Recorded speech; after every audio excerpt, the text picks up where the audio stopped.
I've lived in Santa Monica for over 30 years. Before that, I was in Venice. I've been a teacher, a flight attendant, a parole agent, a mediator, musician in the Navy. I've had a number of different careers working for the city, the county, the state, and the federal government, and for corporations.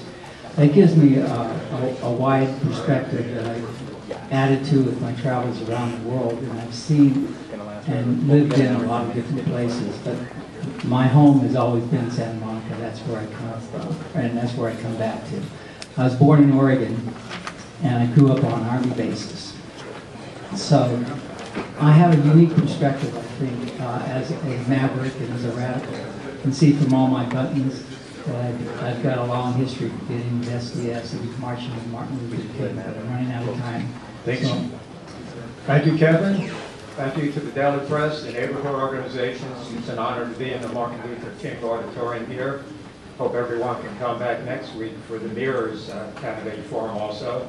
And also come back to the library on September 20th for the one on the airport issues. That'll be upstairs. The reason I'm running is because I love Santa Monica. And my wife and I have been living here for 20 years. We live in the Ocean Park area for the past 17 years, but I've been in the area here since 1967. I'm going to continue going to the council meetings and every community meeting I possibly can, even if I don't get on the council. There's a lot of other good people running. It's not the most important thing that Jerry Rubin be on the council, but it is important that you all stay involved. Hello, my name is Daniel Cody. I am a software alliance professional with a Bay Area software company. I've got a background in financing planning with Fortune 500 companies. Before that, I was a librarian. I'm currently on the board of the Santa Monica Red Cross and serve as their finance chair. I spent the last several years helping the Red Cross get their finances in order and in a position to be able to provide the services that are core to their mission, which is responding to and preparing for disasters in our community.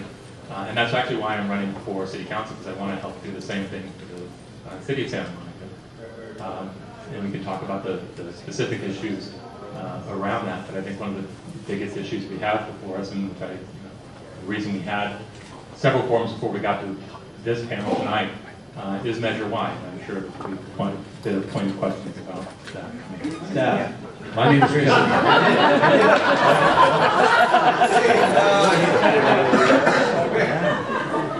My name is Kevin McHugh. I've lived in Santa Monica most of my life, 34 years in the same apartment. And I've had the privilege over that time to get more and more involved in our community. I work for our public schools. I got involved with my neighborhood. I was the chair of Wilmot before I ran to City Council, and for the past 12 years I've served as your City Council member. And somebody who came into that role through my communication with residents, I continue to represent the residents' voice at City Hall. I think I've become pretty well known as the council member who shows up. I'm at all the workshops, the committee meetings. I'm liaison to 5 different boards and commissions. I'm out there in the community all the time listening to you so I can bring your ideas and your energy back to City Hall. That's really what I think a council member should do in our city, is connect you with the policy making. This shouldn't be some separate thing that you see on TV Tuesday nights. It's your City Hall, and it's your city. It's enough to be elected to City Council. My goal is to preserve our beach town character and, just as importantly, our socioeconomic diversity. I want to protect our neighborhoods and our neighbors. I want to keep Santa Monicans in their homes. I want to support our schools. I have a child in the school district, another one on its way to kindergarten next year. I know the challenges we face in the classroom. I'm in favor of sustainable development with real public benefits, not just some pie-in-the-sky idea that a park bench means you get additional height, but real public benefits. And a firm commitment to our no net new trips policy that we have on the loose. It shouldn't be a feel-good policy goal. It should be something we stick to. I want to add new parks and open space.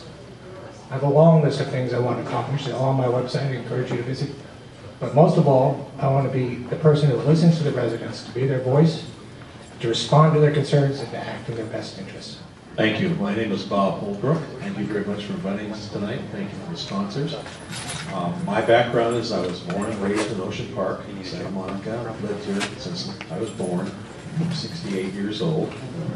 I sought election 28 years ago. I was elected to the Santa Monica Malibu Unified School District, served 8 years as a board member, and occasionally I was the president of the board. For the past 20 years, I've served the city of Santa Monica and the residents as a member, council member, and a mayor of Santa Monica. And I pride myself on being respectful and responsive to the residents. I try to hear all sides of an issue and work my way through the difficult problems that we have on the city council when we face every day.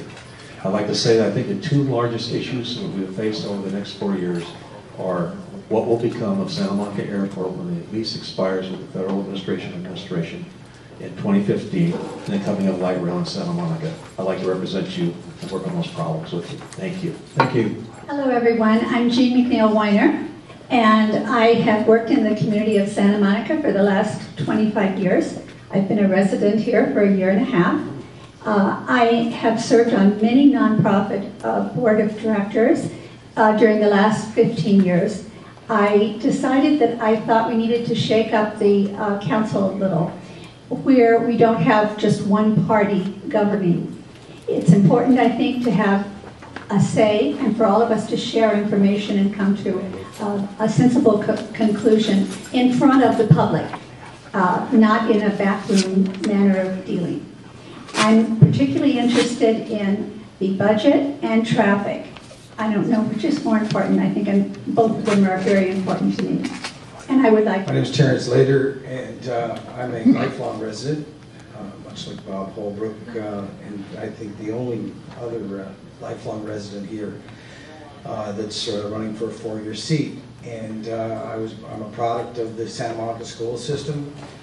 I'm also in the entertainment business. That was started with the when I was 11 years old. I was on the road with Jimi Hendrix, and started through quite a unique experience here in town. I think I'm also the only person that has marched with Tom Hayden when I was in high school, and worked with Geronimo Pratt, who was also there's a little bit of a legal issue, as you might remember that here in town.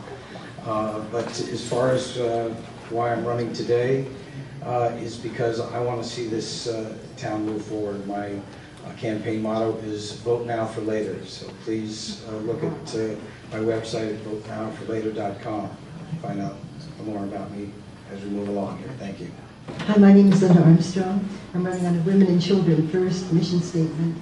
My primary interest is to house women in Santa Monica, and also men as well, but I'd like to see them housed mostly in Venice, like at St. Joseph's Center. But aside from that, from housing all the homeless, I'd like to see everybody employed here. And I'm very much in favor of the New Deal programs, and I think that even as Santa Monica council members, that we can bring pressure on our representatives, Dan Feinstein, Barbara Boxer, and Henry Waxman, to lobby in Washington and get New Deal programs passed because of the depression that's already here and it's going to get worse. So I think we can do a lot, even as city council members, to affect the fate of the nation. The most recent decision I disagree with would be raising the sales tax. I don't think that the structural deficit that the city has currently needs to be addressed by raising additional revenues. The $500 million budget, I actually believe the city could address its structural deficit at a minimum by getting its cost structure in line with the realities of today. Since 2008, trillions of dollars of wealth have been wiped out. It's affected families here in Santa Monica. I think the sales tax falls most heavily and disproportionately on folks on fixed incomes, seniors, disabled, and our small businesses. It's the wrong approach, and I don't think tying it to education makes it. I agree with Lean Davis and her criticism of the time restraints at the last council meeting. Now, I've been lobbying for years, and some of them have been put into effect, and I think what we ought to do is run the issue by the Disabilities Commission to see if there can't be a win-win solution, because I think it there is some unfairness there in denying people with disabilities and young people also the ability to speak and be heard if they need to do it at the start of the meeting. There has to be a win-win solution. The Disabilities Commission is the first place. John? Well, there are a lot of things that I disagree with, decisions that the council has made, but I'll just focus on 3 of them, and that's tax, traffic, and development. As far as taxes are concerned, I agree with what Daniel said about it. But I would like to also address how we can pay for all the things that the city is invested in.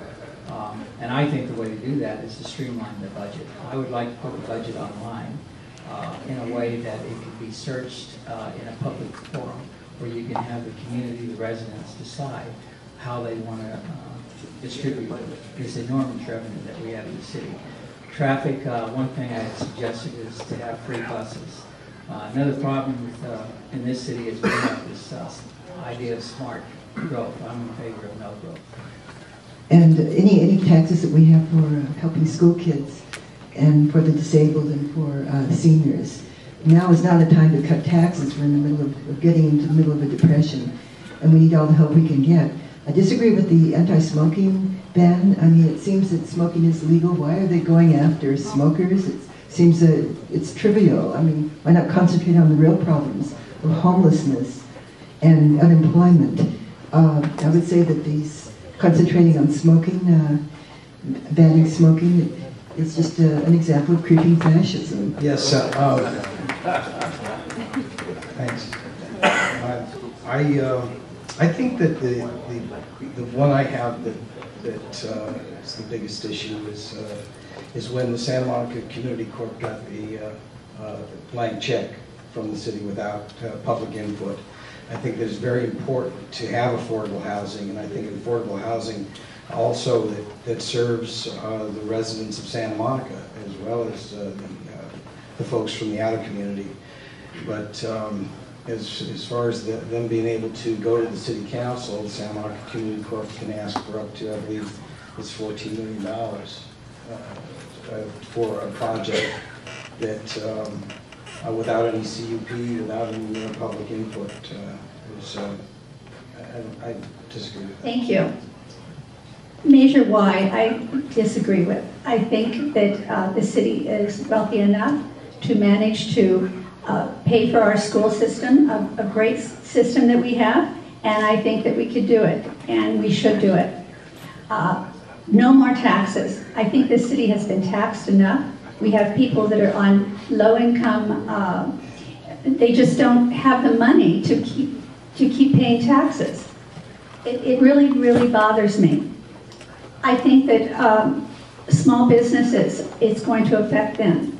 And for one of the businesses has moved to Culver City that I use, Paul's Transmissions, and I'm going to have to drive over there, and it's really irritating. Thank you. Sorry. What I disagree with is in July of 2008, the council voted on the heights of the study of the environmental impact report of the Luce. And by a divided 4-3 vote, they decided to study heights greater than a lot of us would like to see. The promise at that time is we're just studying it. Well, lo and behold, those heights that were studied became the heights in the Luce. Then in July of 2010, council voted to increase those heights beyond the staff recommendation. I believe we can meet our sustainability goals in terms of getting density along transit corridors without sacrificing our community character. I think we can have lower heights and still achieve the environmental goals of the Luce and the traffic reduction goals of the Luce. The only way we reverse those decisions that were made by the council in those 2 Julys, 2 years apart, is to have a council that writes a zoning ordinance that is responsive to the desires of the people. And I will be one of those council members. I think